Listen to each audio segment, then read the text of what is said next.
Vous êtes bien sur la chaîne du développement BB24. Bonjour à toutes et à tous. Voici les titres de cette édition.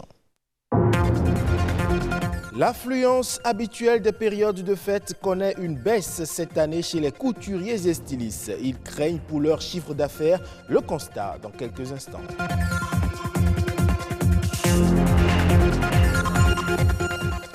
Les maux de tête, un problème de santé qui n'épargne personne. On se demande quelles en sont les causes les plus répandues. Un neurologue nous édifiera sur la question. Et enfin, c'est un fait presque banal et pourtant cela suscite interrogation. La prolifération des organisations non gouvernementales a pris ces dernières années une ampleur exponentielle. Bonne ou mauvaise chose, restez en place pour les détails.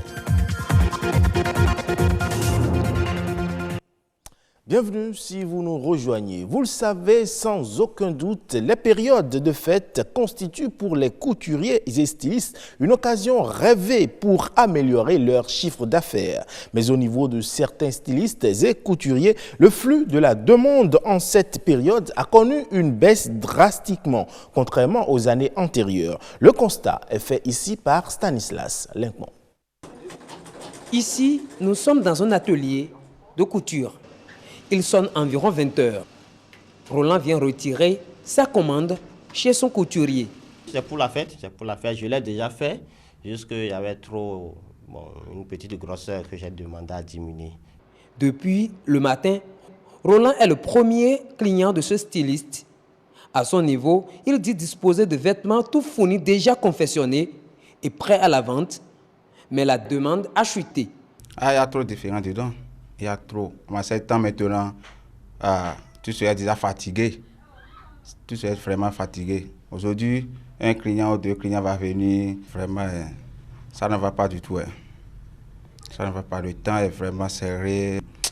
La fête là, vraiment, on remercie Dieu. Comme Bertrand, nombreux sont les couturiers qui vivent cette situation à Cotonou en cette période de fête. Le décembre ne reste pas comme ça. Le mois de décembre, c'est notre fête. Nous, les couturiers et tailleurs, c'est notre fête. Mais actuellement, depuis 2 ans comme ça, ça balance trop. On gêne un peu là, on rentre, on ne peut pas dire c'est mal, c'est bien, mais on est dedans quand même. Léopold, lui, il est brodeur. Il tente une explication à l'inadéquation entre l'offre et la demande. On n'a pas encore de grands travaux de fête. Parce qu'il n'y a pas l'argent. Tous ceux qui ont l'argent réservent ça pour la santé et la nourriture. L'habillement maintenant, là, c'est sauf qui peut. C'est sauf qui peut, franchement. L'habillement est réservé pour les grandes personnes, ceux qui aiment s'habiller bien. Contrairement à Bertrand et Léopold, pas de repos pour René. Les commandes ne cessent de croître à son niveau et nuit et jour, ces 5 apprentis et lui s'évertuent à satisfaire la clientèle. On ne dort plus assez. On travaille presque 24 heures sur 24. Les styles locaux dominent et la tenue du moment, c'est le good luck. Et ça aussi domine. À part ça, il y a un peu de tout quand même. À mon niveau, c'est mieux cette fois-ci. Les clients viennent. Encore quelques heures, c'est le nouvel an. Néanmoins, beaucoup de couturiers et stylistes espèrent toujours recevoir de nouvelles commandes afin d'améliorer leur chiffre d'affaires durant cette période de fête. Parlons santé à présent avec les céphalées, plus connus comme étant les maux de tête. Ces maux peuvent devenir un véritable handicap pour les patients. Céphalée de tension, céphalée secondaire, cette maladie existe sous plusieurs formes. Richard Rouezé, docteur neurologue, nous donne plus de détails.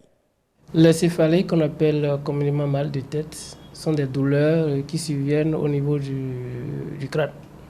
Il y a généralement 2 types de céphalées, deux groupes de céphalées dans lesquels on classe d'autres types de céphalées. Vous avez les céphalées primaires, qui sont des céphalées sans étiologie fixe, d'origine au fait. Et vous avez des céphalées secondaires, qui sont liées, qui ont une cause, donc qui sont liées à une pathologie sous-jacente. Les céphalées primaires, on en a, il y a la migraine qui est la première céphalée, la céphalée de tension qui est la plus dominante. Il y a d'autres céphalées qu'on appelle trigémino-autosomiques, c'est un gros terme. Et puis il y a autres céphalées primaires qui sont classées. Ou à l'alcool, l'abus de l'alcool, l'abus médicamenteux, ou lorsqu'on vous fait sevrage de certains produits comme la drogue, vous pouvez avoir des céphalées, et ces types de céphalées sont des céphalées secondaires. Alors, la céphalée, c'est un signe, sauf les céphalées primaires qui sont classées comme des diagnostics. Étant donné que c'est un signe, quand c'est une céphalée secondaire, vous pourrez mourir de la pathologie sous-jacente, mais pas des céphalées. C'est les céphalées aiguës qui surviennent de façon brutale et qui atteignent leur intensité maximale en quelques secondes. Donc c'est des céphalées qu'on appelle un coup de tonnerre. C'est comme l'éclair du tonnerre, ça vient brutalement comme ça, avec l'intensité d'emblée maximale. Et ça annonce une maladie grave, sérieuse, qu'il faut vite prendre en charge. Vous l'aurez certainement remarqué, la crise économique de ces dernières années a obligé de nombreux décideurs à redéfinir leur politique de développement. Cette situation a engendré un intérêt particulier pour les initiatives privées, notamment pour la création des organismes non gouvernementaux, plus connus sous le vocable ONG. Mais ce qui frappe le plus, c'est la prolifération de ces organismes de la société civile, une croissance exponentielle qui inquiète. Eva Anani a cherché à comprendre. Créer une société civile forte et efficace, telle est la vision des organisations non gouvernementales ONG. Bien qu'il en existe au plan international, certaines associations se battent pour être connues sur le plan national afin d'attirer l'attention du public.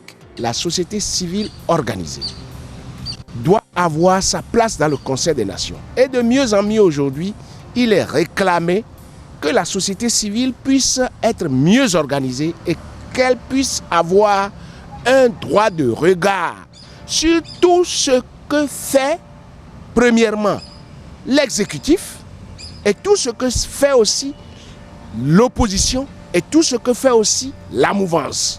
Le public et les médias négligent parfois les petites activités quotidiennes des ONG qui sont peu importantes, mais qui peuvent avoir un grand impact sur la vie des populations. Les ONG essayent de suppléer à l'État dans les domaines où l'État n'a pas assez de ressources, assez de capacités. Et un corollaire d'un État de droit, c'est la participation populaire au développement, c'est-à-dire la participation de tous les acteurs au développement, les trois pouvoirs d'État et les populations qui sont représentées par la société civile qui est la voix des sans-voix.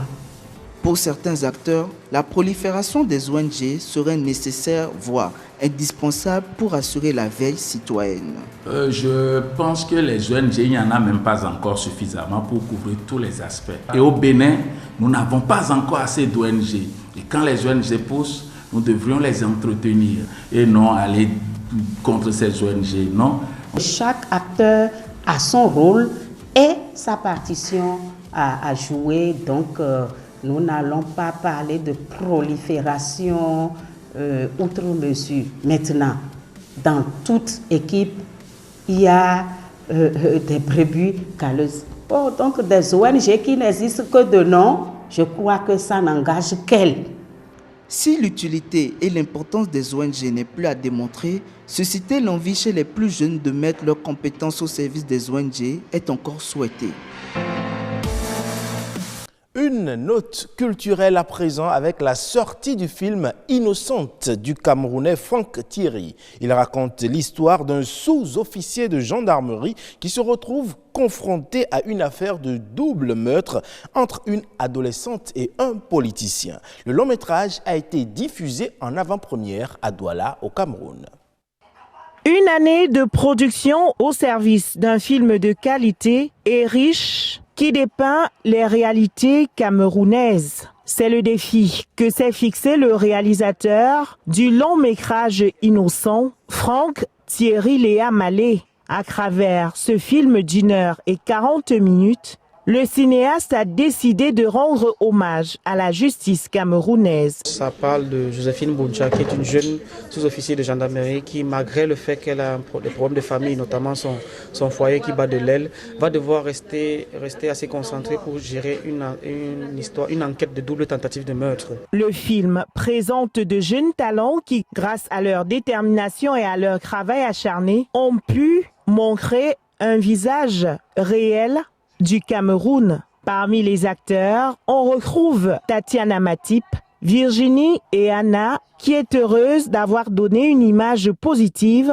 aux forces de l'ordre, habituellement inscrites sur des listes noires au Cameroun. J'étais un peu fière d'incarner ce côté-là, ce bon côté, ce côté justicier, ce côté loyal, ce côté véridique. Pour ce premier chef-d'œuvre de Franck Thierry Léa Malé, les avant-premières se feront le 23 décembre à Yaoundé et à Douala le 26 décembre prochain du côté de l'espace Canal Olympia de Bessengue, afin que les cinéphiles en apprennent davantage sur le droit camerounais.